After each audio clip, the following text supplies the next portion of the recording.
Bom dia a todos os presentes. Bom dia, José. Bom dia ao pessoal membro da banca, professor Rodrigo, professor Walber. Vamos dar início à defesa de trabalho e conclusão de curso do aluno José Encinas. José, seu TCC vai ser dividido em 3 partes.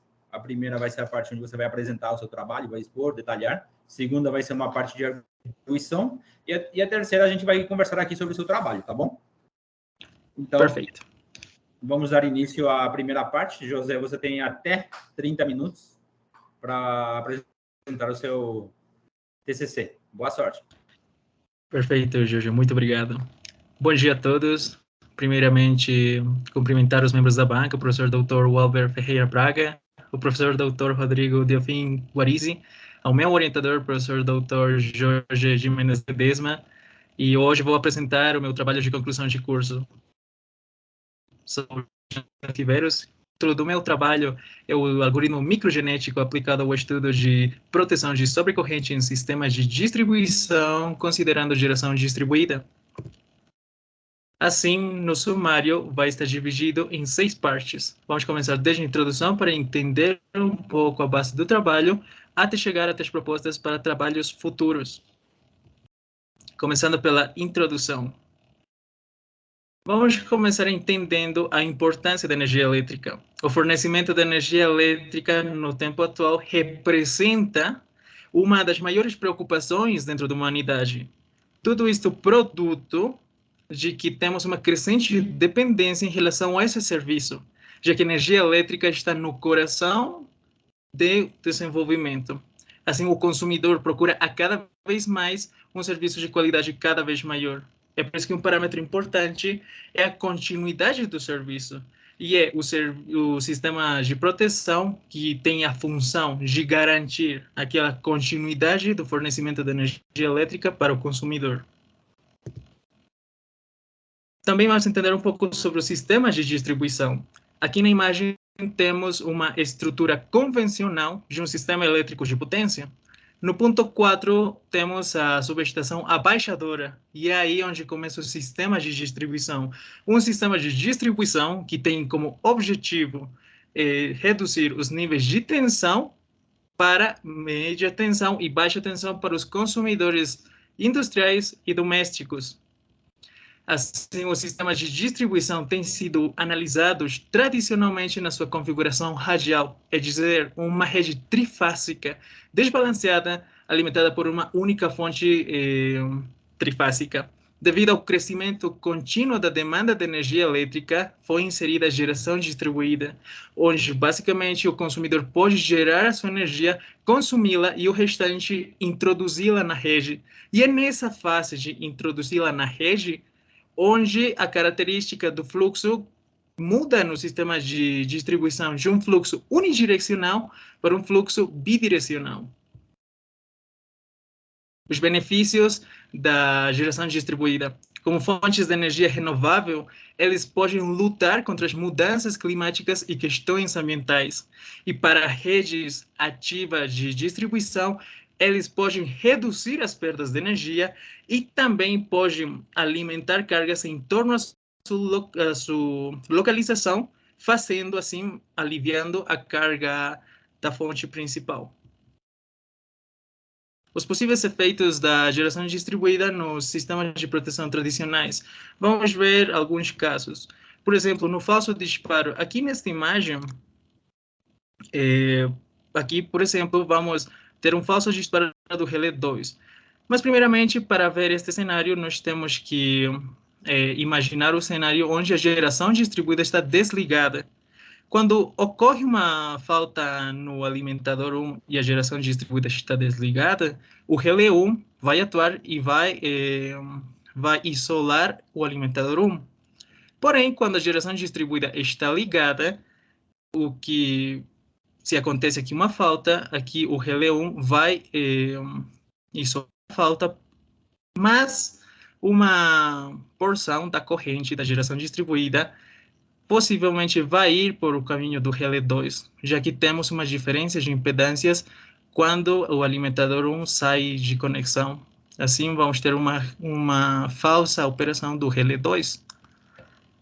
Na figura B, aqui também temos que imaginar um cenário onde a geração distribuída está desligada primeiramente. Então, se temos uma falta aqui e a geração distribuída está desligada, o relé 1 vai operar. Porém, se nós temos um gerador distribuído aqui e o gerador distribuído vai estar ligado e temos uma falta aqui, é muito possível que a corrente de falta tenha que ir para a direção da geração distribuída, fazendo com que o relé 1 não esteja operando. No terceiro caso, também imaginando primeiramente que a geração distribuída está desligada, diante de uma falta, vamos ter que o relé 2 vai ser o relé principal que vai atuar e o relé de backup vai ser o relé 1. Os dois estão coordenados num tempo determinado. Porém, quando nós ligamos a geração distribuída, vai acontecer o seguinte: vamos aumentar o fluxo de corrente na linha e, além disso, ao ligar a geração distribuída, vamos aumentar os valores de máxima corrente de falta. Isso vai fazer que a coordenação entre o relé 2 e o relé 1 não seja a mesma que a anterior. Então, vamos ter uma falta de coordenação de relés quando a geração distribuída vai entrar. Quarto cenário, considerando primeiramente também uma geração distribuída desligada e se acontece uma falta 1, o relé 3 vai ser o principal, quem vai atuar, e o relé 2 vai ser o de backup. Porém, se a gente ligasse a geração distribuída e ocorresse uma falta 2 neste ponto, aqui o principal vai ser o relé 2 e o de backup vai ser o relé 3. Aqui estaríamos tendo uma alternância de funções, o que resulta em uma operação em conflitos de relés. Assim, a bidirecionalidade faz que os dispositivos de proteção tenham que ser sensíveis à direção. E um dispositivo essencial de proteção que seja sensível à direção é o relé 67. Um relé que está constituído por um relé direcional 32, que vai definir a direcionalidade da funcionalidade do relé, e também um relé de sobrecorrente 50-51. Um relé de sobrecorrente onde o estudo de caso vai ajustar os parâmetros desse relé. E o fato de ajustar os parâmetros desse relé nos faz entrar na filosofia da proteção adaptativa. Uma proteção adaptativa que tem como objetivo principal alterar a configuração do relé para corresponder às condições, às exigências do sistema de energia. Na figura podemos ver que a proteção adaptativa tem 3 camadas: a camada de organização, a camada de cooperação e a camada de execução, onde estão os dispositivos eletrônicos inteligentes. Porém, cabe ressaltar que o estudo de caso entra dentro da segunda camada, da camada de cooperação, exatamente na área de cálculo de novos ajustes. Assim, vamos ver os objetivos. Como objetivo geral, temos que estabelecer um algoritmo microgenético para a proteção de sobrecorrente em sistemas de distribuição com geração distribuída. Como objetivos específicos, 4 pontos para salientar. O primeiro deles é desenvolver no entorno da programação e da modelagem computacional o sistema de distribuição. Posteriormente, nesse mesmo entorno de programação computacional, modelar o relé direcional de sobrecorrente. E, além disso, o terceiro ponto é implementar uma função objetivo que seja capaz de minimizar os parâmetros de ajuste do relé direcional de sobrecorrente, sempre considerando a seletividade e a coordenação de proteção. E, por último, analisar os resultados obtidos para verificar a idoneidade do algoritmo microgenético proposto. Enquanto à metodologia, a metodologia tem 5 estágios. O primeiro deles é a modelagem da rede de distribuição, também do relé e da geração distribuída. Posteriormente, o segundo estágio é o funcionamento desse sistema sem falta, com o objetivo de obter as correntes de pick-up. O terceiro é o funcionamento desse sistema com falta, para obter as correntes de falta. O quarto estágio é a execução do algoritmo microgenético e o quinto é a determinação de ajustes novos para os relés. Indo para o primeiro estágio, ele está composto de 3 fases. O primeiro deles é a modelagem dos sistemas de distribuição. O sistema de distribuição foi modelado em base a uma folha de dados publicadas pelo Instituto de Engenheiros Eletricistas e Eletrônicos, a IEEE. Cabe ressaltar que é um sistema de distribuição real que está operando a 4,16 kV. Além disso, caracteriza-se por ter linhas aéreas, por ter capacitores shunt, por ter transformadores em linha e, além disso, um carregamento desbalanceado. Sobre a modelagem do relé. O relé foi modelado para que ele possa armazenar e utilizar parâmetros que vamos obter do funcionamento do sistema sem falta e com falta. Assim, já tendo armazenado essas duas correntes, o relé vai utilizar a equação 1, que é a equação de trip time, com base na norma da IEC 60.255/15, para uma curva do relé normalmente inversa. Assim, depois disso, vai interatuar com o algoritmo microgenético para chegar à função objetivo, que é minimizar os parâmetros de TMS, seguindo a equação 2, e o trip time. E depois vai ser publicado na modelagem final. Sobre a modelagem da geração distribuída, a geração distribuída foi modelada um parque de energia solar, como único ponto de geração distribuída. Ele tem de potência 100 kW. Além disso, utiliza 330 módulos da marca SunPower, uma marca que está disponível dentro do software que vai ser utilizado em todo o processo da modelagem que o MATLAB Simulink. Além disso, indo mais ou menos por pontos, tem como parâmetro de entrada uma irradiância de 1000 watts por metro quadrado e uma temperatura de 25 graus Celsius. Esses valores foram utilizados já que normalmente os módulos solares são estudados, as suas capacidades com esses parâmetros. Além disso, podemos salientar dentro desse sistema o MPPT, que vai otimizar o trabalho dos módulos solares. Também temos um conversor CC/CC do tipo BOST, que vai elevar a tensão em corrente contínua. Para passar ao seguinte estágio, que temos um inversor trifásico de ponte completa, que vai gerar uma saída em corrente alternada de 260 volts, para finalmente ir a um transformador trifásico que vai elevar aquela tensão de 260 volts para 4,16 kV, que é a operação da tensão no sistema de distribuição. Assim, já modelado o sistema de distribuição, os relés e geração distribuída, já foram colocados tudo no mesmo sistema. E aqui nós estamos vendo o diagrama unifilar da rede de distribuição com a geração distribuída, salientando que foram colocadas 3 faltas, e as 3 faltas vão ser analisadas individualmente. Agora vamos para o segundo estágio da metodologia, que é o funcionamento do sistema sem falta. O objetivo dele é obter as correntes de pick-up.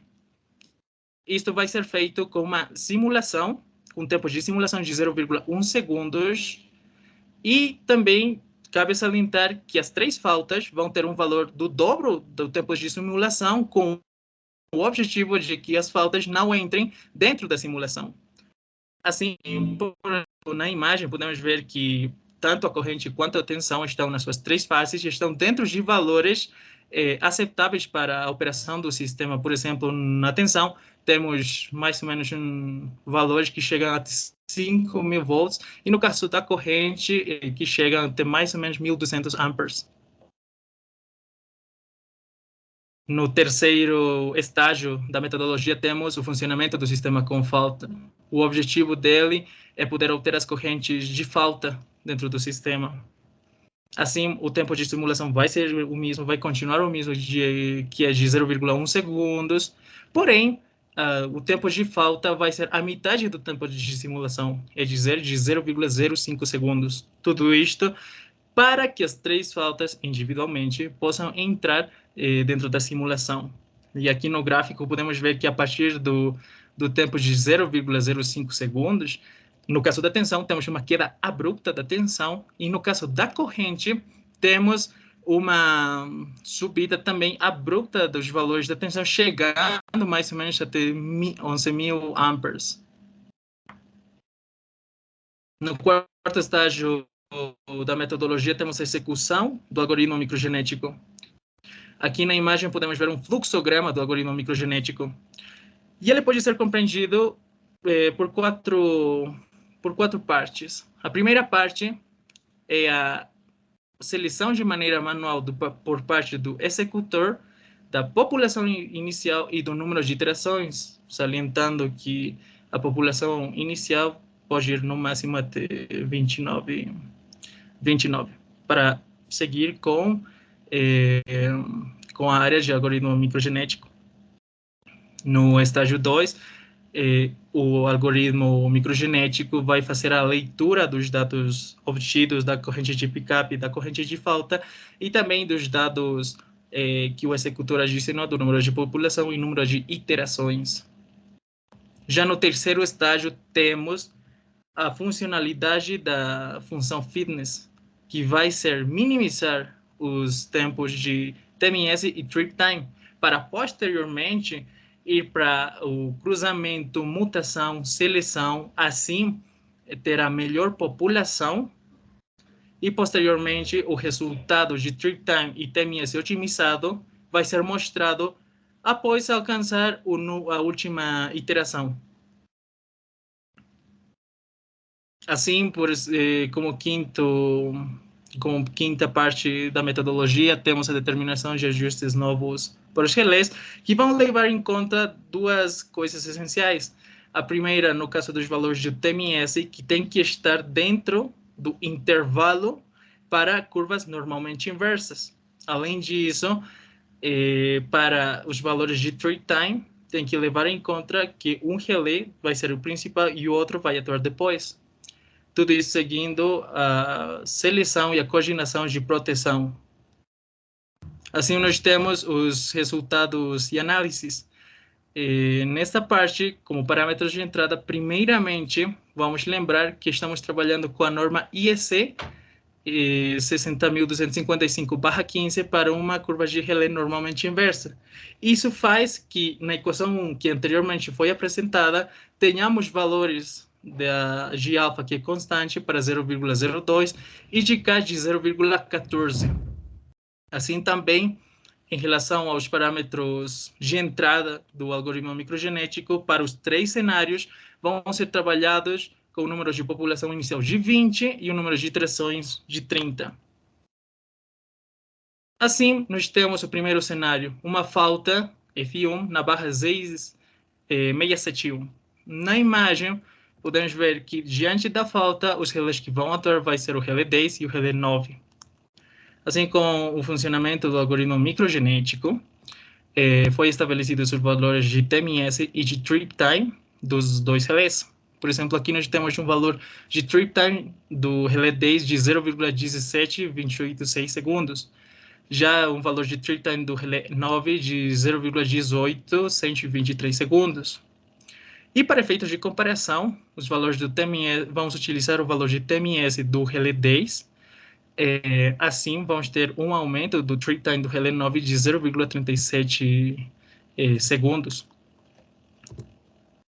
Assim, no quadro comparativo, podemos salientar que, com o funcionamento do algoritmo microgenético, a comparação de um funcionamento tradicional, vamos ter um ganho de 191,63 milissegundos da atuação dos relés diante da falta. Isto pode ser visto no gráfico. Por exemplo, aqui temos o relé 10 com cores azul e roxo, utilizando o algoritmo microgenético.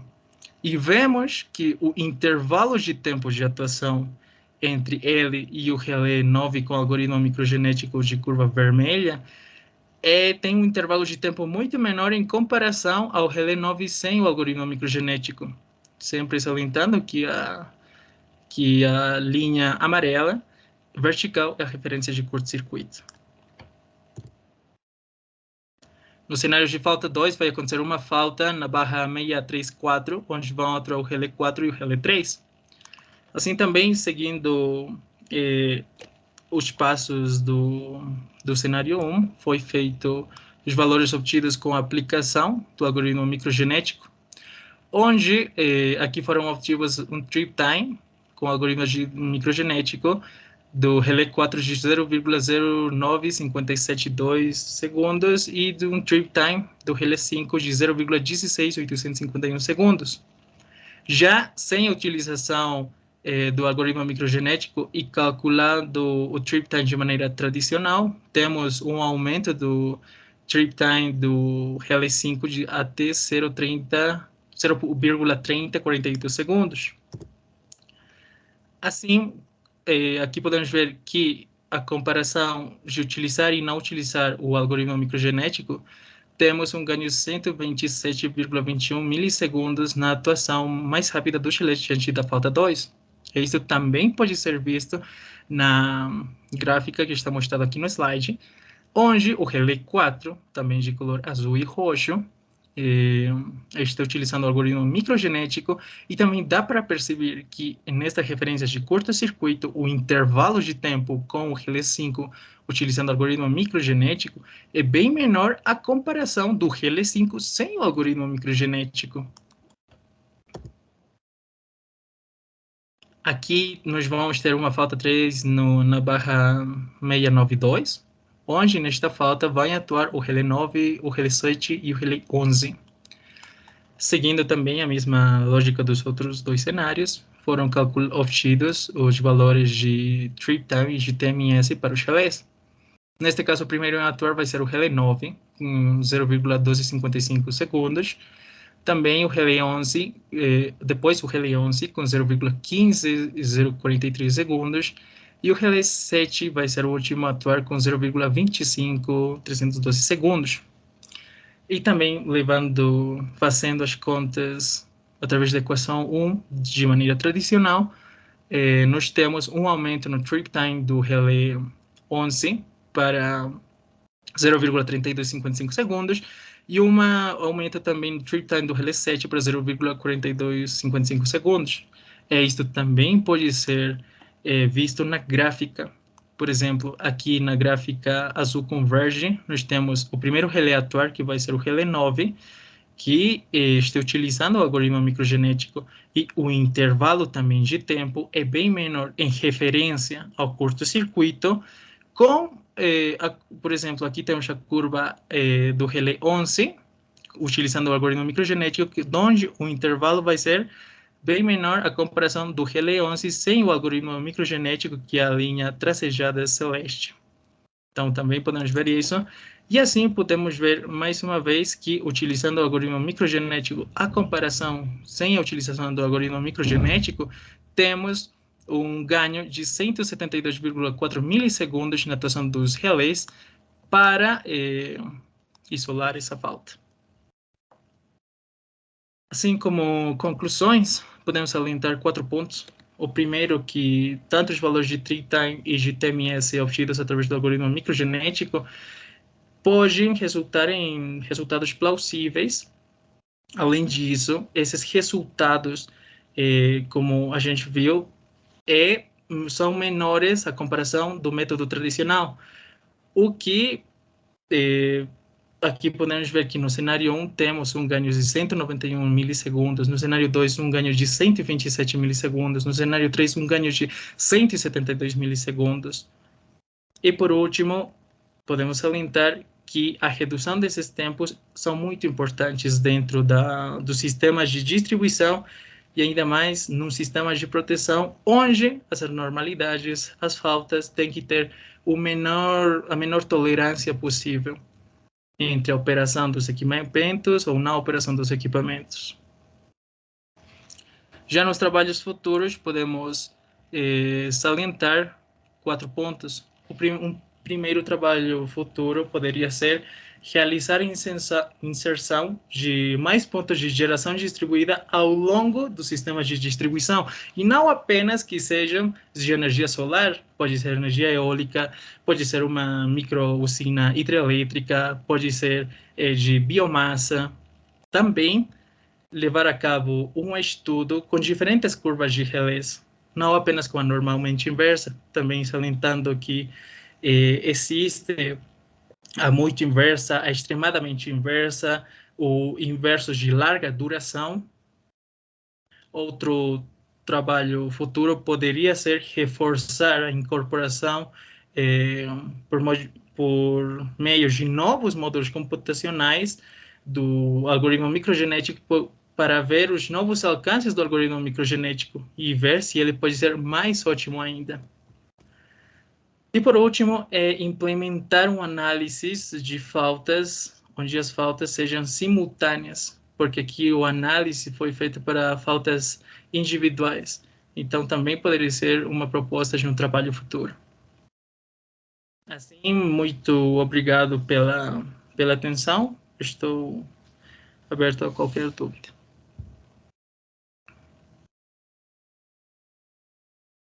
Olá, José, obrigado pela Agradeço o seu tempo. Vamos passar, então, já para a segunda parte da apresentação do trabalho de conclusão de curso, né? Que é a arguição por parte da banca. Vou passar a palavra para o professor Guariz. A gente está no meu notebook. Se você tiver alguma dificuldade de escutar, por favor, nos avise. Eu fecho o áudio do seu. Perfeito. Para ficar mais próximo. Tá bom? Então, eu passo a palavra para o professor Guariz. Olá, José. Me escuta? Está com retorno. Olá, José. Me escuta? Sim, ainda com um pouco de retorno, professor. Alô? Agora sim. Está escutando? Sim, professor Rodrigo. Espera aí, só um pouquinho. Corta de novo o áudio do seu, que eu vou aumentar o áudio do meu. Alô? Tá me escutando? Sim, agora sim, professor. Ah, tá ok. Beleza. Então, vamos lá. Bom, primeiramente, gostaria de parabenizá-lo pela excelente apresentação do seu trabalho. Eu gostei mesmo, de verdade. Você demonstrou um bom domínio aí do que você fez. E tudo aquilo que você colocou no seu documento escrito está aí, tá? E isso é muito bom, tá? Parabenizo por isso. Muito obrigado. Confesso que essa área, né, apesar de eu ter formação em engenharia elétrica, essa área de sistemas de potência não é minha praia, mas eu me sinto confortável em ler um trabalho desse, tá? Porque eu tive contato com esses assuntos durante a graduação e então foi um trabalho bem tranquilo de ler, tá bom? Eu tô com o documento escrito aqui, né? Eu imprimi o documento aqui, depois eu passo para o professor Jorge as anotações aqui. Eu não sabia que você era boliviano, né? Boliviano. Isso. E quando o Jorge me falou hoje pela manhã, eu até fiquei impressionado, porque um aluno hispanohablante escrevendo com um nível de português assim é bem bacana, tá? Isso é legal. Uma outra coisa que eu perguntei para o professor Jorge, sendo sincero mesmo, tá? Foi o Jorge, ele implementou tudo isso no MATLAB e foi pesquisar sobre faltas. Sim, ele correu atrás de tudo. Então, olha, parabéns por isso, tá? Porque um aluno do curso de Engenharia de Energias que não vê análise de sistemas elétricos de potência e sobretudo, esse assunto de faltas, e ainda em sistemas de distribuição, fazer o que você fez, isso é muito muito meritoso, né? Então, vou fazer alguns comentários sobre o trabalho. A primeira pergunta que eu tinha colocado aqui no trabalho se era a aplicação de um estudo já existente, mas essa pergunta já foi respondida pela minha última fala aqui, né? E lá na primeira página, no final, quase no final do penúltimo parágrafo da introdução, você diz que foi implementado, a programação foi implementada no software MATLAB, né? Talvez a gente tenha que tomar um pouco de cuidado com isso, porque se for pegar a risca mesmo, você teria que ter a licença do software, ter comprado a licença do software para você citar que foi implementado no MATLAB, né? Sim. Então, tomar cuidado com isso, tá? E já falando do software, uma coisa que eu senti falta na documentação do seu trabalho foi você dizer o quanto que demorou o desempenho do algoritmo do seu trabalho, né? O quanto que demorou o tempo de simulação, o quanto que isso demorou, né? Fazer uma comparação do método proposto com o método tradicional, se é mais rápido, se é mais lento, ou por envolver uma otimizaçãozinha, se isso faz com que demore mais para obter um resultado, tá? Mas para ter uma noção da algorítmica do seu trabalho, tá? Deixa eu ver aqui. Tem alguns termos assim conceituais, né, da nossa área que tem que tomar cuidado. Lá no comecinho, antes da figura 1, você coloca que o sistema de distribuição é responsável por entregar a tensão e corrente elétrica nos níveis requeridos pelo consumidor. Na verdade, o que se diz é responsável por entregar energia elétrica em níveis confiáveis, com qualidade. Tem alguém com o microfone aberto. Não sei quem que é. 2πf é igual a W. Então, F é igual a W sobre 2π. Esse guest user. Tá. Bom, enfim. Então, só tomar cuidado com esses termos. E quando apareceu... Na verdade, esse não é um W, é um ômega. Tem uma... Não sei quem está com o microfone. Tirou? Então, quando apareceu termos assim, que precisa de correção, eu anotei aqui, tá? O ômega é a frequência angular e o F é a frequência em hertz. Linear. Lá no comecinho da segunda coluna da página 2, quando você diz lá da filosofia de proteção, tem sensibilidade e velocidade.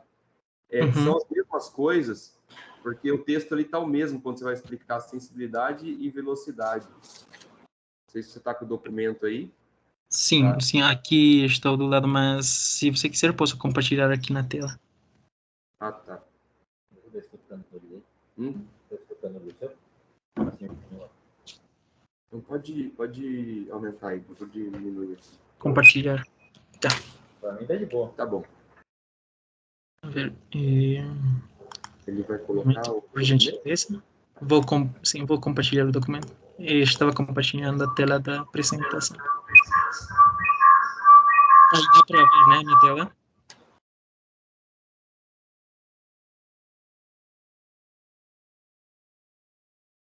Dá? Agora eu ativei. Agora eu ativei o áudio. Consegue me escutar, José? Agora sim, dá para ver a minha tela? Isso, dá para ver. Pode deixar. Perfeito.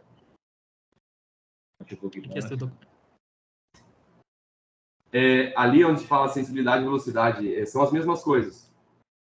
Perfeito. Ah, então tá. Guarizi.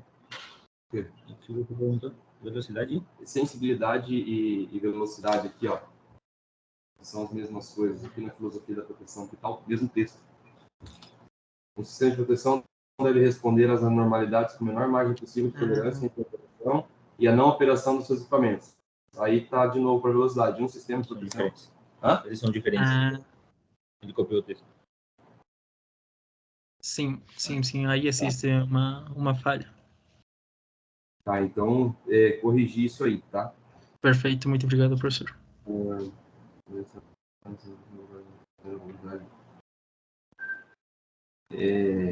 Ele tem eu coloquei vários pontinhos de interrogação ao longo do texto, que eu acho que, se você der uma olhada, você consegue arrumar. Não vou me aprofundar nisso para não me alongar, tá? Perfeito. Uma coisa que tem que corrigir lá na página 4 é você definir a abreviação de geração distribuída. Se você vai usar do inglês GD ou do inglês DG ou GD. Acima da figura 7 tem GD. Ali, antes da legenda da figura 7. Sim, aí lá no final da primeira coluna, quando vai falar de geração distribuída, tem o GD. Né? Sim, mas você usa mais GD que GD. Então, só corrigir isso aí. Perfeito.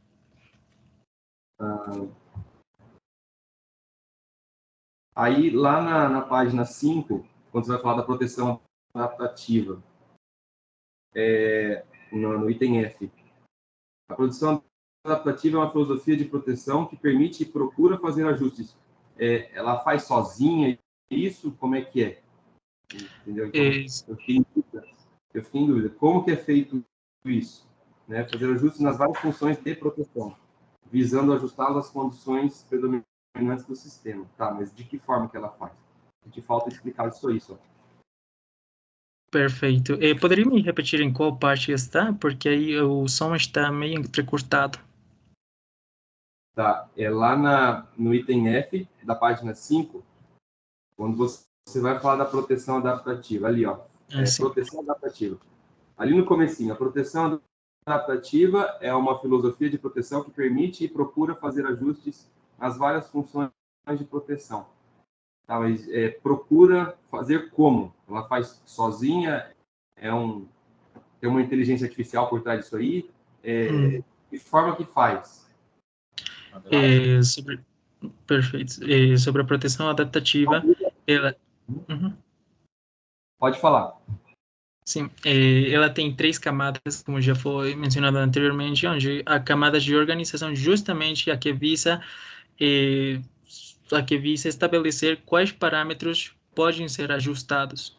Assim vai para a camada de cooperação, onde tem os ajustes novos dos cálculos dos parâmetros, e vai para a camada de execução, onde os dispositivos inteligentes, no caso de um relé digital, já pode fazer aquele trabalho que já foi estabelecido pela camada de organização. Então, é uma cadeia de sucessos para estabelecer essa filosofia.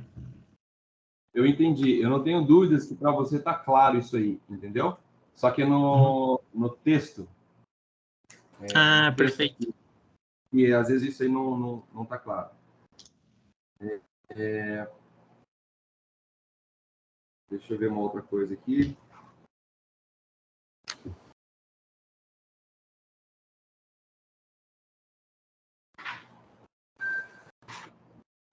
Uma coisa que... isso aqui eu já falei, questão do tempo de execução. Vou passar para algumas dúvidas que eu tenho em relação à apresentação, daí eu já encerro a minha fala. Tá? Perfeito. No slide 12, poderia colocar a sua apresentação? Ir lá para o slide 12.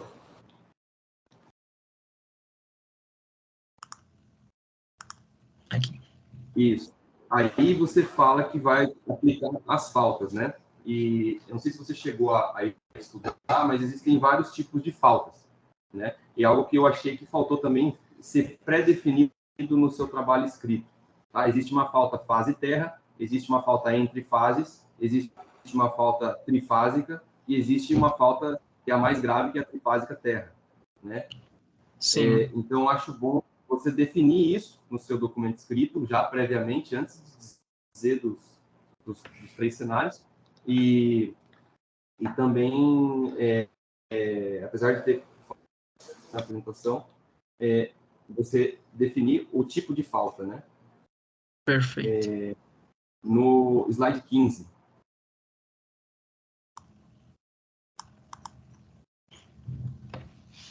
No slide 15, você fala aí da população, né? Número populacional, número de interações. Por que esse número 29 e 30 aí? Perfeito. Bom, primeiro temos que começar falando que existem também outros métodos de otimização na coordenação de proteção dos sistemas de proteção. Por exemplo, existe a programação linear, existe também a otimização de enxame de partículas, existe também a otimização de colônias de formigas e a lógica fuzzy. Mas também existem os algoritmos genéticos. Os algoritmos genéticos que seguem um conceito biológico estabelecido por Charles Darwin, onde quem vai sobreviver não vai ser nem o mais forte, nem o mais inteligente, aquele que possa se adaptar à situação. Então, isso visto na revisão bibliográfica, aqueles outros métodos. Os benefícios do algoritmo genético são, por exemplo, a possibilidade de otimizar os 3 parâmetros de ajuste, por exemplo, a corrente, o dia de tempo e o tipo de curva. Também outro benefício, outra vantagem do algoritmo genético é que poderíamos ter uma maior possibilidade de encontrar soluções máximas ao ótimo global. Então, aí temos os benefícios do algoritmo genético. E entramos ainda mais profundo para um algoritmo microgenético. E qual é a diferença entre um algoritmo genético e microgenético? É o tamanho da população, principalmente. O algoritmo genético tem um tamanho de população de 30 até 300, enquanto de um algoritmo microgenético vai desde 2 até 29. Então, daí nasce o conceito de que o número de população não deve ser maior a 29. E utilizar o algoritmo microgenético traz 2 parâmetros essenciais dentro dos sistemas de proteções. A primeira vantagem é que vamos ter um menor esforço computacional e a segunda é que vamos ter um menor tempo de processamento. Então, é por isso que aí vem o número de população que não deve ser maior a 29. Entendi. Isso você, de certa forma, coloca no seu trabalho, né?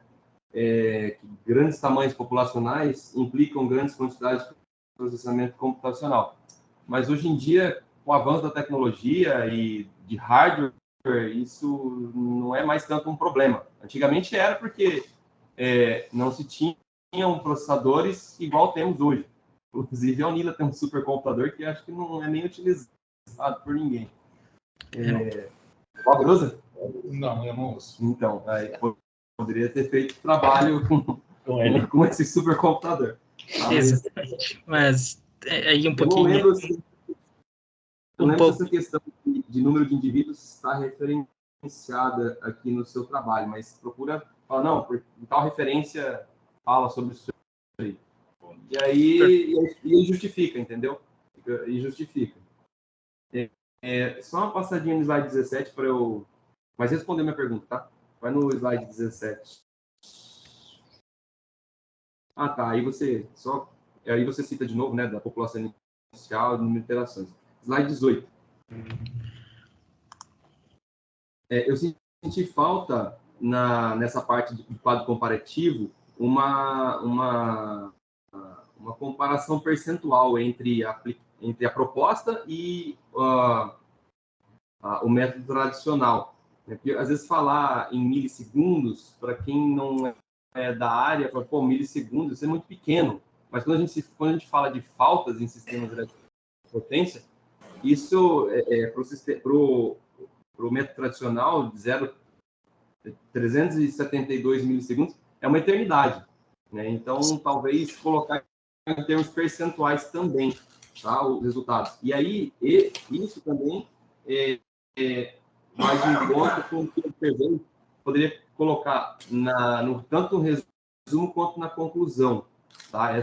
Esse ganho percentual aí entre o que você aplicou, né, a sua proposta, e o método tradicional. E lá no resumo você coloca lá que nossos resultados mostraram que a metodologia proposta pode ser useful, essa é a tradução de useful. Utilizável. Utilizável para sistemas de potência modernos, né? Para proteção de sistemas elétricos de potências modernos. Colocar esse resultado para dar uma deixa ali, entendeu? Para dar tipo como se fosse um spoiler para o cara que vai ler o resumo. Pô, olha só que interessante. Vamos ver o que o cara fez, né? E no slide 19 foi uma coisa. Próximo slide. Bom, não lembro por que eu notei isso. Agora, uma pergunta, né?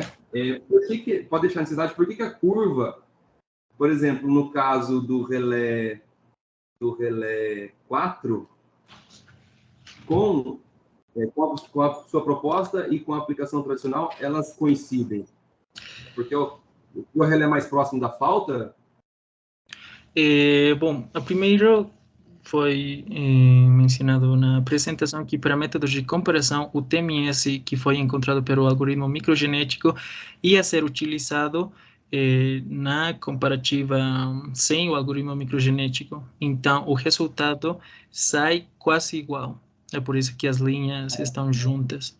Então, é mais para o efeito comparativo, porque para futuros trabalhos, o que deve ser feito para validar o algoritmo microgenético, por exemplo, utilizar o algoritmo microgenético em outros papers para ver se tem aquela otimização, que se tem aquela idoneidade.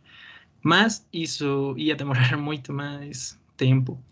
Então, para efeitos comparativos, foi utilizado o TMS. Entendi.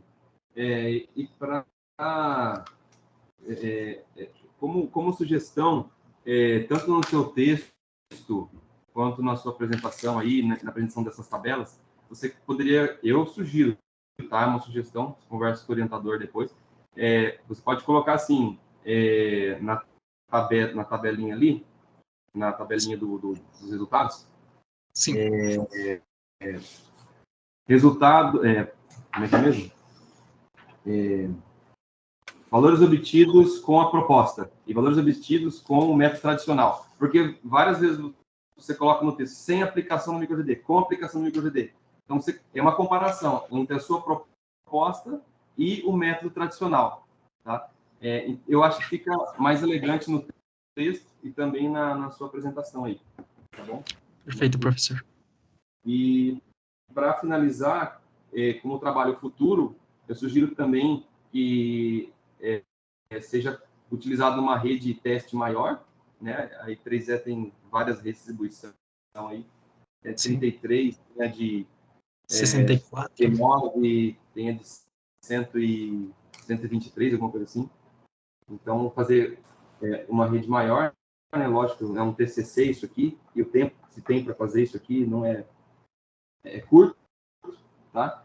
E também fazer testes com outros tipos de faltas, né? Igual eu comentei anteriormente. Bom, é isso. Mais uma vez, parabéns pela apresentação, pelo ótimo trabalho, gostei bastante, tá? E arrisco dizer, até comentei com o Jorge, está num nível, assim, além da graduação. Não estou dizendo que está num nível de mestrado, mas está num nível além da graduação dos trabalhos que a gente... E eu estou acostumado a avaliar. Tá bom? É isso, José. Bom, muito obrigado, professor. Muito obrigado por seu apoio, por suas dicas. Vou seguir as sugestões do senhor e também, bom, por as palavras finais, muito obrigado pela força e pelo apoio, porque respondendo, né, aquelas primeiras coisas que o senhor falava sobre quanto demorou ou de onde nasceu a ideia, demorou muito tempo. É uma ideia de mais ou menos 1 ano atrás, que eu já comentava com o meu orientador, o professor Jorge, na disciplina de transmissão e distribuição de energia elétrica, que poderíamos ir por aquele caminho. já que dentro do curso não temos a matéria de sistemas de proteção, então é mais difícil, e também o modo de programar, por exemplo, um algoritmo microgenético, também é difícil encontrar dentro do curso. Assim que foi um caminho que foi feito aos poucos, passo a passo, com a ajuda do orientador, com o apoio do orientador, e seria isso. Muito obrigado, professor Rodrigo. Beleza, só um comentário final. É por isso que eu inseri comunicativa no último PPC, juntamente com o professor de elétrica, algumas disciplinas que a gente não tem aqui, que é proteção de sistemas elétricos, estabilidade e operação de sistemas elétricos. Isso aí vai... mercado de energia, não, estou falando só de elétrica, né? Mercado, obviamente, a gente abriu uma outra área dentro do curso, que é a área de gestão, mas são disciplinas que são bem importantes para o engenheiro de energia conhecer, tá bom? É isso aí, valeu. Muito obrigado, professor. Oficialmente estou entregando em mãos aqui, ó, pro professor Jorge, a minha correção. Muito obrigado. Obrigado, professor Guarizzi, pelas sugestões. Eu tomei notas de alguns. A gente vai correr atrás para tentar implementar todas elas antes do tempo. E agora vamos passar a palavra para o segundo avaliador, professor Valber, por favor, faça uso da palavra. Obrigado, Jorge. Obrigado, José. Antes de mais nada, queria agradecer aqui, de maneira pública, pelo convite para participar dessa banca, né? Como é seu conhecimento, José, a área de elétrica não é a minha primeira formação, então, para mim, muita das coisas que você trouxe no seu trabalho, para mim, foi um aprendizado. Eu agradeço bastante e também vou pedir um pouco de paciência, porque muitas vezes os meus comentários e perguntas serão de uma pessoa leiga a respeito do assunto que está aprendendo, né, com o seu trabalho. Mas isso também, por um outro lado, é um critério bem interessante, porque tem um ditado na área de educação que é o seguinte: se você quer saber se você realmente entender um assunto, ensine explique para uma criança de menos de 10 anos ou para um idoso de mais de 60. Ou seja, você não pode usar nem termo técnico, nem muito equacionamento, né? E dessa maneira, você conseguindo explicar, é porque você realmente entendeu o assunto, né? Se você precisa cair em termo técnico, etc., as coisas começam a ficar um pouquinho mais complicadas. Eu espero que eu não fique nem no extremo nem outro, né? Mas, de qualquer maneira. Sobre a questão do texto, eu achei, né, da mesma forma como o Rodrigo colocou, por você ser um hispanohablante, né, o texto está muito bem escrito do ponto de vista do português, certo? Muito bem. Porém, dentro da questão da parte das proteções, tá, que você apresentou os tipos de falha, etc., para a minha pessoa, que sou leigo, ficou um pouco complicado. Ficou o texto muito truncado e muito, vamos dizer assim, próprio para quem já é do setor, para quem já tem o conhecimento. Então, essa parte em que você apresenta as falhas, né, ou faltas, acabou ficando, para mim, um pouco complicado o entendimento e o acompanhamento, tá? Porque você entrou já naquela... Quando ocorre uma falta no alimentador 1, o R1 opera, mas R2 não opera. Então, assim, para quem é leigo, precisava que essa explicação fosse um pouco mais mastigadinha. Eu precisei de um tempo, reler 2, 3 vezes, para tentar acompanhar no gráfico, ficou faltando um passo a passo um pouco maior, né?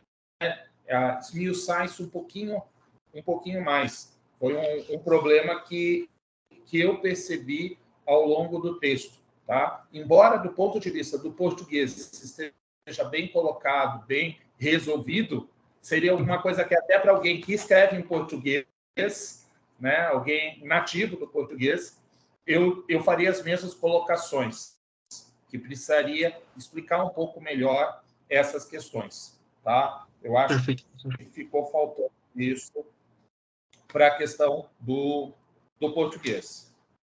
Sobre a parte da elétrica em si, o Rodrigo já falou vários pontos, vários comentários.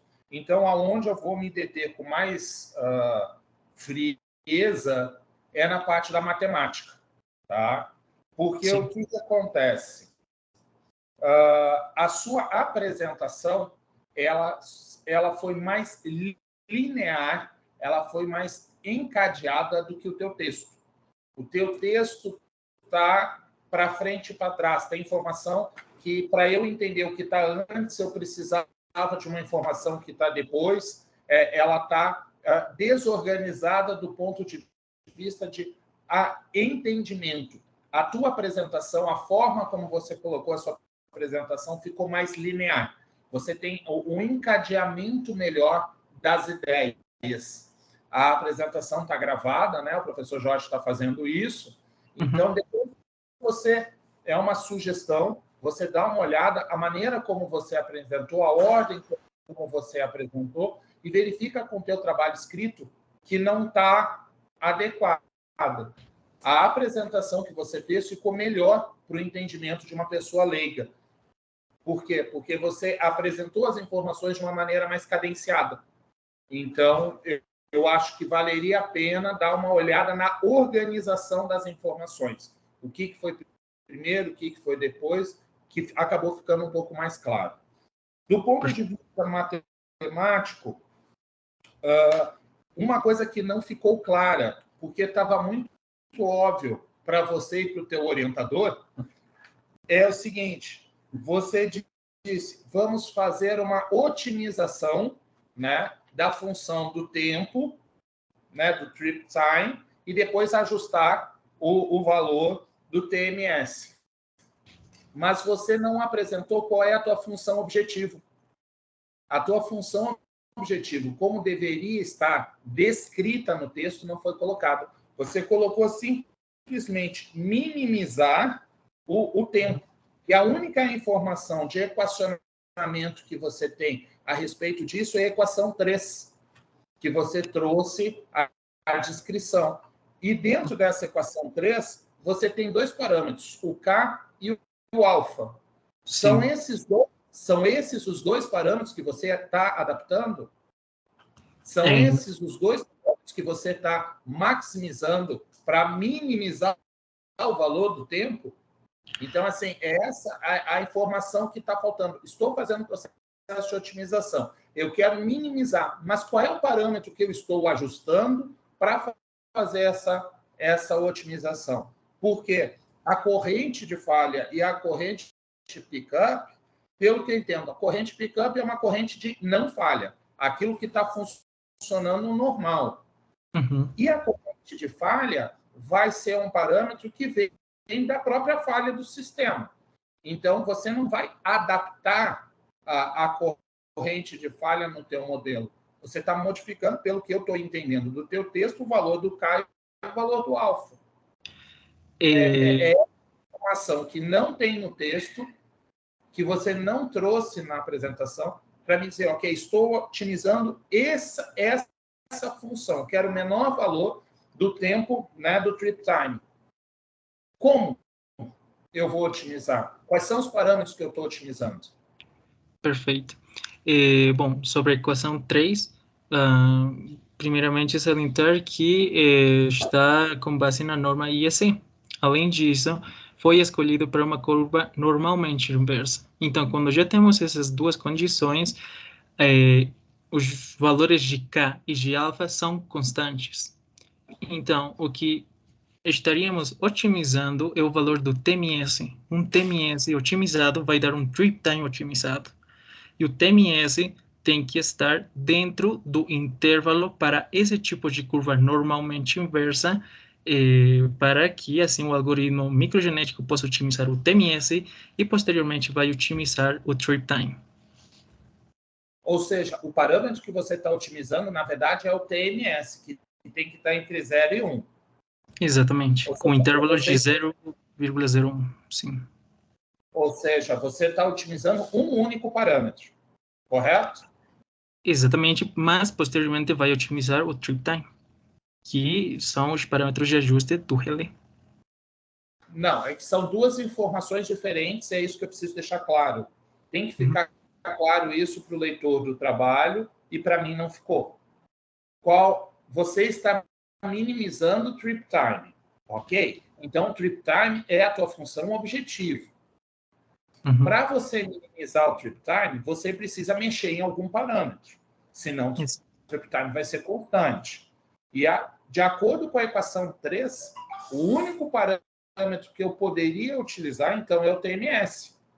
Porque se o trip time é a tua variável para ser minimizada e o TMS é aquilo que você precisa, então, na realidade, o que eu vejo, e é aí que está, o meu problema está na matemática.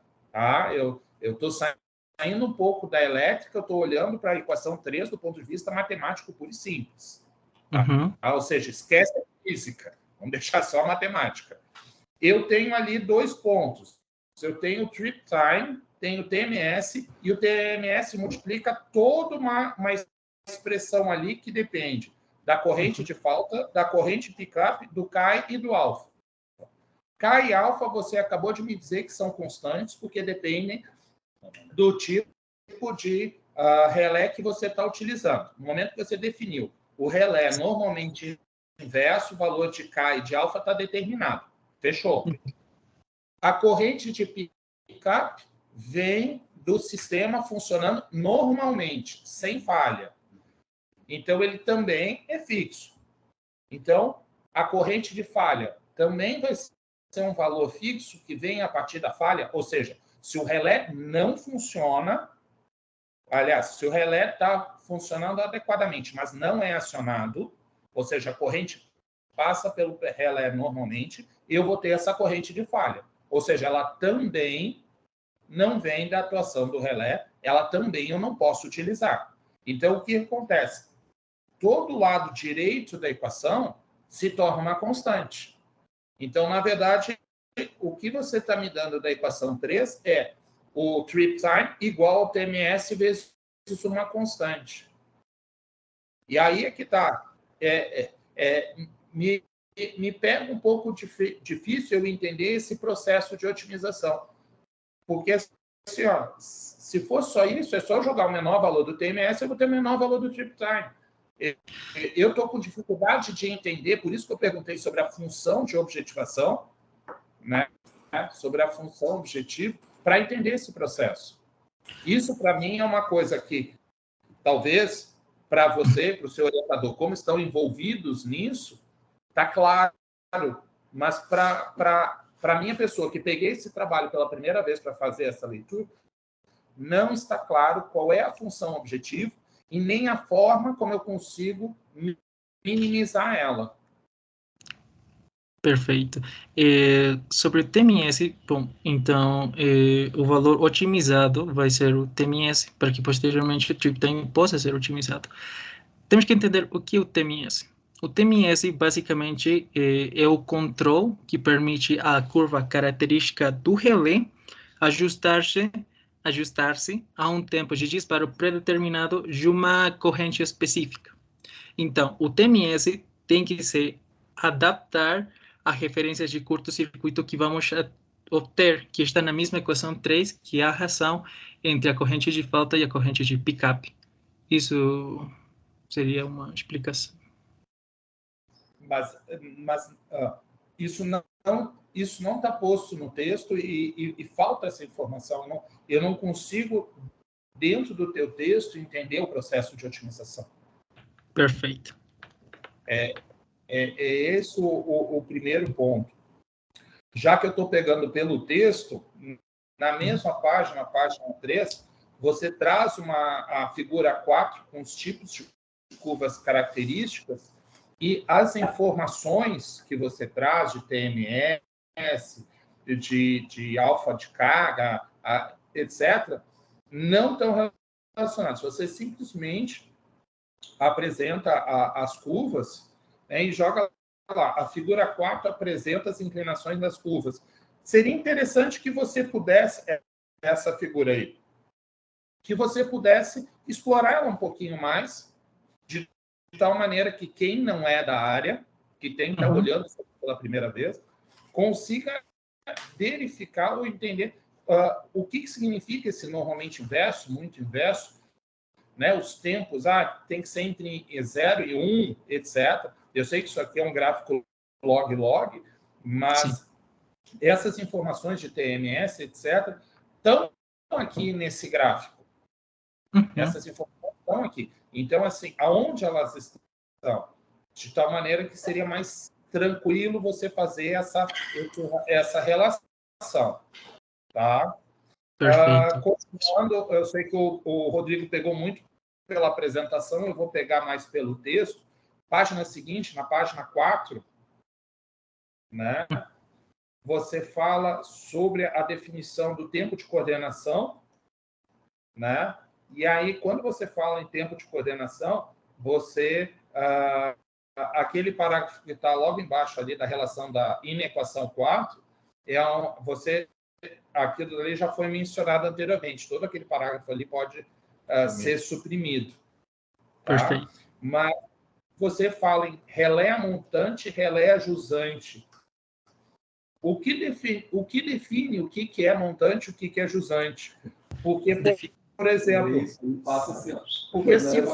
porque se você pegar lá na tua primeira falha, já do teu trabalho propriamente dito, a falha acontece entre os dois relés, entre o relé 9 e o relé 10. Então, o que é montante e o que é jusante? Para mim, seria melhor eu falar entre relé 10 e relé 3 do que falar entre 9 e 10, porque como acontece no meio a falha, fica a definição do que é montante, o que é jusante, desaparece. Ainda mais no contexto do fluxo bidirecional. Então, para mim é natural. Jusante é após a falta, que é para onde a energia elétrica vai naturalmente, né, com o sistema radial operando unidirecional. Mas se você for analisar dessa forma, pegando a segunda falha, você tem montante e jusante, um depois do outro. Que, para mim, na hora da redundância de proteção, é isso. Você tem uma barreira. Se essa barreira falhar, a segunda pega. Isso eu consigo entender como, né, primeira e segunda. Né? Agora, numa situação que acontece no meio, para mim, essa falha vai ser bidirecional. Ela vai se estender para os dois lados. Então, eu preciso ter uma redundância para as duas direções. Né? Então, é uma situação que, para mim, como o Rodrigo está comentando aqui, para quem já está acostumado com o assunto, passa direto. Mas eu estou olhando com os olhos de um novato. E aí, então, isso causa esses probleminhas de entendimento. Tá? Aqui é só uma correção. Você fala sempre sobre a questão do algoritmo microgenético, algoritmo genético, e você simplesmente disse, olha, menor do que 29 é microgenético, maior do que 30, né, é genético, para o número de população. Você se agarrou nesse número mágico, que eu sei que veio da literatura, eu sei que você não tirou isso de trás da orelha, você utilizou o Krishnamurti, né, para fazer essa relação, mas o que acontece aqui, que isso aqui tem a ver com a probabilidade estatística de students. Então, quando você tem uma população muito pequena, com menos de 29 indivíduos, você não pode considerar uma população ampla. Você tem que fazer uma correção por de students. Então, se você olhar lá dentro do bloco do algoritmo microgenético, ele tem uma correção da probabilidade, da análise probabilística pelo de students. Então, a diferença entre o genético e o microgenético, pelo número de população, é essa. É você eliminar, vamos dizer assim, a necessidade de ter um conjunto populacional tão alto usando o T-Student, fazendo uma correção estatística das suas informações. Porque toda análise baseada em genética é uma análise estatística, tá? Então, quando você vai para esse algoritmo microgenético, você faz essa correção baseada no T-Student. E, óbvio, quanto mais próximo de 30 você estiver, menor vai ser essa correção. Ou seja, menos erros você vai ter por conta de estar com uma população pequena. Tá? Então, esse é só uma... Opa! Você está apresentando.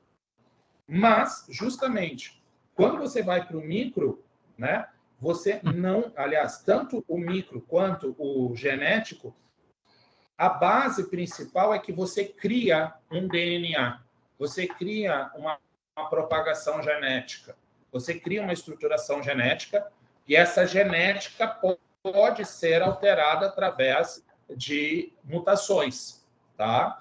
Então, você tem cruzamento, você tem mutação, você traz isso lá no figura 12, bem colocado, etc.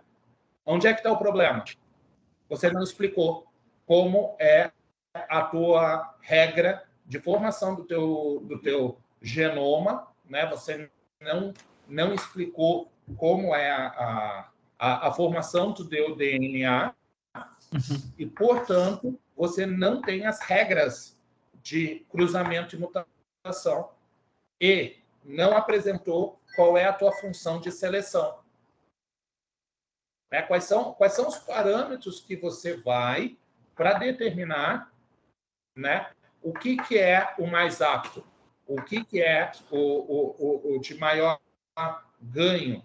Eu entendo que, como você utilizou o Simulink, né, o MATLAB, há uma possibilidade dessa parte você ter utilizado o pacote de microgenética. Eu não sei, você fez a programação do microgenético ou você utilizou o pacote do microgenético? Foi mais ou menos tanto utilizei um pouco das ferramentas do MATLAB, como também aprendi através de cursos a programação de esse tipo de aspectos de algoritmos microgenéticos. Cursos extras. Ok. Mas se você já estudou isso, você já conhece, o meu receio era que você estivesse utilizando uma caixa preta. Mas já que você estudou, já que você sabe, então eu tenho certeza que mesmo se você utilizar o pacote, você sabe aonde buscar a informação do que eu estou falando. Então, sentir falta tanto no teu trabalho quanto tanto no trabalho escrito quanto na apresentação. Por que eu estou chamando a atenção disso? Porque o propósito de você deixar um documento escrito do teu TCC é que sirva de base para outras pessoas que vierem depois de você, que possam dar continuidade para o teu trabalho.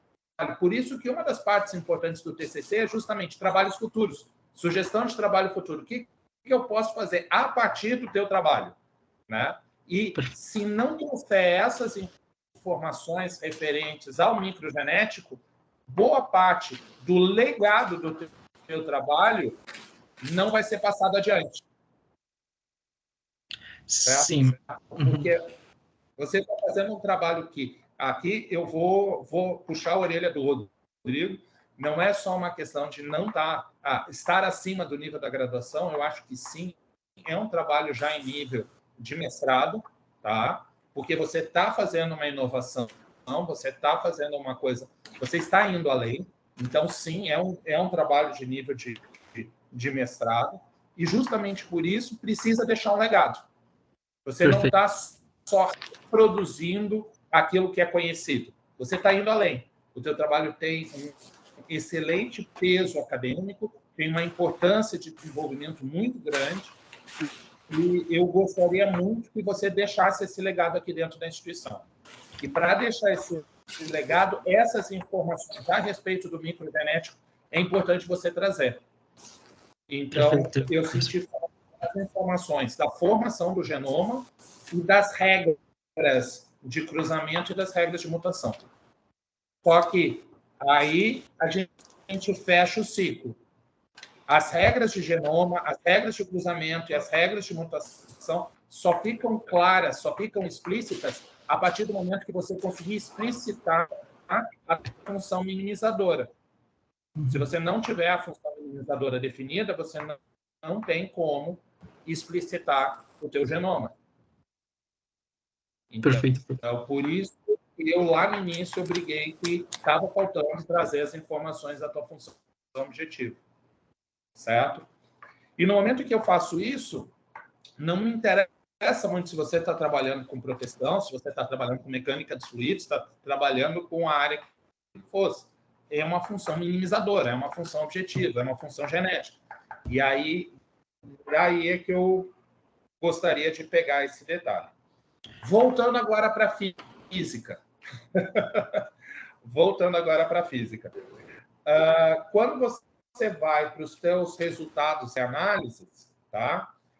Todas as suas figuras de comparação, figura 20, figura 21 e a figura 22, tá? Em todas elas, você cometeu um erro que é básico, que é o seguinte: você sabe onde estão as curvas. Você sabe? Então, na hora que você imprime, que você vai tentar visualizar, no caso, vamos pegar o gráfico da 20. Sim. A tua curva do relé 10 com o algoritmo de microgeração e o relé 10 sem o algoritmo de microgeração, elas estão sobrepostas, não estão? Sim. Justamente isso eu expliquei para o professor Rodrigo, que foi feito para efeitos de comparação, tipo o TMS. Não, eu entendi essa parte. O porquê que elas ficam sobrepostas, eu percebi que você já explicou para o Rodrigo, e para mim não tem problema nenhum. Perfeito. Meu problema é visual, é a representação das curvas. É isso que eu gostaria que você conversasse com o teu orientador e tentasse encontrar uma forma de que as duas curvas não ficassem... Aliás, não é que não fiquem sobrepostas, porque elas são sobrepostas, fato. Só que como representar as curvas? Uma das ideias que a gente utiliza é utilizar marcadores. Então, por exemplo, uma poderia ser o traço com X, o outro traço com bolinha. E aí você vai ver que o X e as bolinhas estão, né? Aí você coloca levemente espaçado, diferenciado, uma da outra, e você consegue fazer essa visualização e mostrar claramente que as curvas vão estar sobrepostas. Isso aqui é um erro muito comum que a gente faz, que é utilizar cores. Sempre que você fizer qualquer tipo de gráfico, qualquer tipo de trabalho, pense que você vai ter que imprimir em preto e branco. Eu fiz isso com o meu... Perfeito, o professor sim tem razão. E coloquei de uma forma que todos os gráficos ficassem legíveis e visíveis. Exatamente, isso é básico. Tá? A gente usa a colorida, é bonitinho, fica bonito no vídeo, sem sombra de dúvida. Mas a gente tem que pensar que o gráfico vai ser impresso em preto e branco. Tem que ser legível em preto e branco. Então, é uma sugestão que eu faço. Dá uma olhada como é que poderia ser feito isso, tá? Para fazer essas representações da melhor forma possível. Tá? Sobre a questão das tabelas que você traz, eu não encontrei a referência, a referência da... Aqui, tá, 1, 2, 3, que pode parecer ridículo, mas todos esses diagramas, gráficos, etc., tem que colocar a fonte. Né? Tem que colocar a fonte. E a fonte tem que ser justamente o próprio o autor. Né? Então, colocar essa situação. Então, colocar o autor nas figuras. Você comenta a respeito das tabelas, né? E fala, por exemplo, aqui. Eu vou pegar aqui um caso genérico. Página 10, cenário 2. Você coloca a tabela 4 mostra que o primeiro relé em ser acionado é R4, o que é o mais lógico, pois bastaria com o disparo desse relé para isolar a falta do sistema de distribuição. É lógico para quem? Tem vários pontos do texto que eu anotei, só não fiquei comentando. É lógico para quem? Então, assim, tomar um pouco de cuidado nesse tipo de análise, porque o que é óbvio para quem está envolvido no trabalho não é óbvio para quem está lendo o trabalho pela primeira vez, especialmente quando não é da área. Então, assim, aqui você deveria mostrar o seguinte, o primeiro relé em ser adicionado é o R4 com TMS de tanto, né? E nesse caso, né, impediria a distribuição para os, né, através da barra tal. Você utilizar um pouco mais, explorar um pouco mais a tua tabela Do conhecimento. né? Por quê? Porque esse aqui é o filé do teu trabalho. Então, assim, você gastou tempo, você gastou hora, você gastou pestana, né? Muito fósforo, muita noite sem dormir direito, porque eu sei como é programação, né? E na hora que você tem o resultado, na hora que você tem o teu filé, você tira uma fatiazinha pequena e deixa o resto lá. Você tem essas informações, ela é rica e você pode explorar um pouco mais. Eu senti falta disso. Né? De você, literalmente, pegar o leitor pela mão, no caso, eu, leigo no assunto, e mostrar claramente o que você quer com esses números, o que você está procurando com esses números. Certo? Então, está faltando apertar eles um pouquinho mais, tirar um pouco mais de leite, porque eu sei que você tem. Só que sobrou muita coisa para você falar a respeito desses números. Perfeito, né? professor. Mais uma vez, olhando do ponto de vista matemático, eu já consigo dizer que tem muita informação aqui que você não aproveitou. Mas, se você for para o lado físico, ou seja, você pegar esses números e ainda der uma interpretação física para eles, você vai tirar ainda mais. Então, está faltando um pouco disso, aproveitar um pouco mais essas informações que você tem. Tá? Perfeito, professor. Muito obrigado. Pegando aqui a parte do trabalho escrito, tá? Na tua parte das conclusões, tá? Pode parecer bobagem, mas eu acho que faltou aqui nas conclusões o básico. Que é o quê? Você voltar lá para os teus objetivos iniciais e confirmar que aquilo que você propôs fazer, você obteve. É claro, eu li o teu trabalho, eu sei que você pegou, fez, aconteceu e chegou lá. Mas dá crédito para isso. Traz essa informação na tua conclusão. Sabe? Deixa claro, marca. Olha, eu tinha esse objetivo e esse objetivo foi alcançado. Eu acho que é importante você valorizar o que foi feito.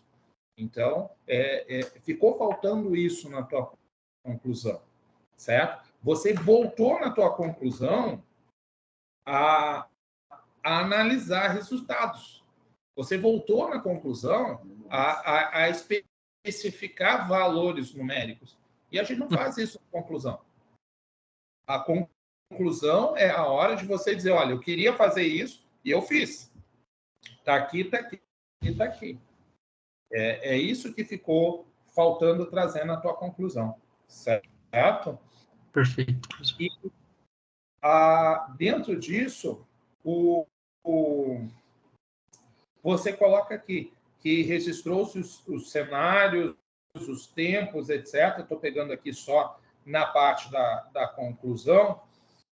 E aí eu te pergunto, no primeiro caso, o tempo de atuação reduziu-se, né, 191,63 milissegundos. Sim. O segundo, 127,21. E o terceiro, 172,24. 172,4. Por quê? Né? Aí, de repente, a pergunta que o Rodrigo fez até responda isso. Mas por que a atuação entre esses relés em locais diferentes foi diferente? O parâmetro de atuação os parâmetros, porque você chegou só nos valores do TMS e do tempo, do true time, né? do tempo. Por que não poderia ser todos eles reduzidos na mesma taxa? Em diferentes partes existem diferentes componentes enquanto a carga dentro do sistema. Por exemplo, na falta 1 existem diferentes condições que na falta 2, na falta 3, enquanto a fluxo, por exemplo. Então, isso varia os tempos de mínimo e de ganho. Porque, por exemplo, se a gente ver no gráfico, os referentes de curto-circuito não são os mesmos. Por exemplo, no cenário 1 é de 7, no cenário 2 é de 32. Então, muda essas condições de acordo a cada parte. Então, vamos para a vida real. Eu tenho vamos imaginar que eu tenho essa rede que você modelou funcionando. Vou colocar os meus relés. Tenho que colocar os parâmetros de atuação desses relés. Eu preciso simular todas as falhas possíveis e encontrar valores fixos para esses parâmetros, de tal maneira que, no global, ele minimize os meus tempos? Não. Ou esses parâmetros eu vou variar de maneira imediata? Esses parâmetros vão se autorregular no momento da atuação. Que eu tiver a minha falha, o parâmetro vai se ajustar automático, o sistema vai ser inteligente. É isso que ficou faltando, essa conclusão. O que vai acontecer na vida real? Porque você está todo o tempo do teu trabalho simulando. Perfeito. E se eu passasse para a vida real, o meu relé, ele vai ser ajustado de que forma? Eu vou, por exemplo, você fez a atuação do relé, só calculou os parâmetros do relé, por exemplo, no caso da falha 2. Na falha 2, você atuou em cima dos relés 9 e 10, tá? Na falha 2. Aliás, falha 2 foram os relés, desculpe que sumiu aqui, ó. O 2 foi 4 e 5. Você atuou nos relés 4 e 5. Mas você calculou, o teu modelo calculou também o relé 7, 8, 10? Sim, calculou, mas esses foram mostrados os relés que vão atuar primeiro diante dessa falta. No anexo, por exemplo, do trabalho impresso, na última página, no anexo A, aqui, por exemplo, foi feita uma simulação, vou ir mais de perto, foi feita uma simulação com a falta D, aqui neste ponto D.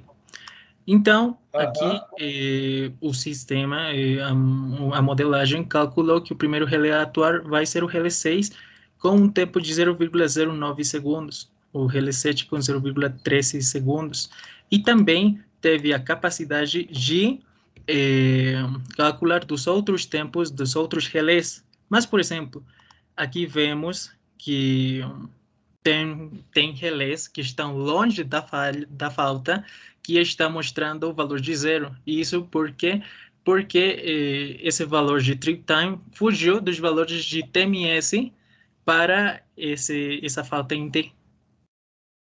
Sim, mas o que eu pergunto é, usando o teu algoritmo, usando isso que você fez para a vida real, qual é o parâmetro que eu vou colocar no relé? Qual é a informação que eu vou indicar para o relé para ele atuar? Porque eu não vou ter como fazer todas as falhas possíveis de todos os sistemas possíveis para determinar qual é o relé, qual é o parâmetro do relé. E é aí que está. Eu, como leigo, eu me pergunto, o que eu faço na vida real? Como eu vou ajustar o meu relé na vida real? Como é que eu vou colocar o parâmetro de cada um desses relés de tal maneira que os tempos de atuação sejam os menores possíveis na média das falhas? Perfeito. Uma pedra fundamental para a configuração do relé é entender a corrente de pickup. O que é a corrente de pickup? A corrente de pickup é um valor de ajuste de corrente necessária que permite o estado a mudança do estado do relé. Então, é a corrente de pickup que justamente é um parâmetro essencial dentro do relé. E tem, dentro do trabalho, por exemplo, aqui, acho que vou ir aqui mais para cima, tem um intervalo permitido da corrente de pickup, onde esse intervalo fica entre a corrente, o valor da corrente onde teu sistema está com sobrecarga e o valor mínimo da corrente de falta. Então, é a corrente de pickup que é essencial dentro da configuração do relé para que possa mudar de estado. Concordo. Só que é esse o parâmetro que eu vou ajustar, então? Esse é o parâmetro de referência. É o parâmetro de referência. Entendi. Mas Bom, não é isso. Isso é operação em tempo real. Isso aí está ligado 24 horas no dia. Está lá o computador lendo tensão, corrente, detectou a falta, atua. Então, aquilo que eu falei, que o tempo de processamento não é tão importante, na verdade é. Tá? Para ele fazer o trabalho dele aqui, determinar, poderia ser feito com uma melhoria do método tradicional. Mas por que feito com microgenética? Porque precisa de uma resposta rápida em tempo real. O relé atuar. Então, ou seja, isso é operação em tempo real. Você não vai ficar lá, você não vai pegar uma configuração pronta, colocar lá para todas as situações. Porque você não tem como prever uma falta, se vai ser bifásica, trifásica, uma falta fase terra, não tem como prever. Ou seja, eu estou o tempo todo atuando em todos os relés, modificando as condições de operação deles para que ele atue da melhor forma possível. Você está lendo lá, através de um TC e um TP, corrente e tensão. TC e TP detectou uma falha no sistema, aquela foto lá que ele colocou. Sim, não, a do TC e TP, logo no início do trabalho. Isso, detectou falha no sistema, puf, atua o disjuntor e abre o sistema. Sim. O que ele fez foi melhorar isso aí. Não, mas o que acontece é justamente, para ele atuar, eu preciso dos parâmetros. E é isso que eu estou perguntando. Esses parâmetros que eu vou colocar lá no relé, porque o relé está lendo TP e TC o tempo todo. Mas os parâmetros de atuação, os parâmetros de controle, eu preciso fornecer para eles em algum momento. Então, a pergunta que eu tenho é justamente essa. Os parâmetros de atuação do relé vão estar fixos ou não? Sim, justamente entra dentro da corrente de pickup. E essa corrente de pickup entra nesse intervalo de carga máxima e carga mínima, que é a carga mínima de falta. Então, tem que ser esse parâmetro de base, de referência. Entendi. Ok. Então, tá. Me dou por satisfeito. Agradeço mais uma vez, José, pelo convite para participar da banca, né? Parabenizo pelo trabalho. Algumas poucas correções que eu tenho em escrita também estou encaminhando para o professor Jorge, em versão física, certo? Mas deixo aqui meus parabéns pelo trabalho, pela iniciativa em fazê-lo e pelo êxito em concluí-lo. Acho que são questões muito importantes para a gente chamar a atenção. A gente, muitas vezes, tem muita iniciativa e pouca terminativa. E você aqui conseguiu fazer as duas coisas. Teve a sua iniciativa e teve a sua terminativa. E por isso só você já está de parabéns. Muito obrigado, professor. Vou seguir também suas dicas, suas sugestões e também agradecer, porque na matéria de TCC1 também você me ajudou bastante encontrando o caminho, os objetivos. Muito obrigado, professor. De nada, as ordens. Obrigado, professor Valber, pela arguição. Vamos tomar, ou seja, tomei nota, além de ser gravado, logicamente, a gente vai implementar dentro do tempo possível todas as sugestões / indicações. José, vamos dar sequência, né? A banca vai se reunir aqui, vou deixar em mute o microfone, a gente vai debater e quando a gente voltar você já vai ter o resultado, tá bom? Perfeito. Estou aguardando então, professor. Só um momentinho, tá bom? Obrigado.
Olá, José Rick. Professor Jorge. Tudo bem? Está me escutando bem? Exatamente, estou escutando bem. Okay. A banca se reuniu e conversamos bastante sobre o seu trabalho e temos uma nota e assim também como uma observação, né? A nota, cara, você foi aprovado com nota máxima, 10 mesmo. Foi um consenso da banca. A única observação que a gente tem é que a gente tem que implementar algumas, não diria melhorias, mas sim lacunas de informações que ficou faltando. Não que você não saiba, mas sim que ficou, como o professor Valber foi feliz na palavra, né? Faltou você registrar que você sabe. Então, essas partezinhas a gente vai melhorar para a versão final da biblioteca, pode ser? É a observação que ficou na sua ata. Perfeito, professor Jorge. Bom, primeiramente, muito obrigado novamente a você, que me ajudou muito desde o começo, desde que começou a ideia. Também aos membros da banca, o professor Walber, muito obrigado novamente, o professor Rodrigo, muito obrigado novamente. A nota é um impulso que vai fazer que o trabalho possa melhorar já em futuros cursos, seja de mestrado ou doutorado, e vou seguir as recomendações, as sugestões para melhorar o trabalho, para que, como o professor Jorge falou, registrar aquilo que foi feito no caso do microalgoritmo genético, para que também outros estudantes tenham a oportunidade de continuar o trabalho. Muito obrigado. Obrigado, professor. Muito obrigado.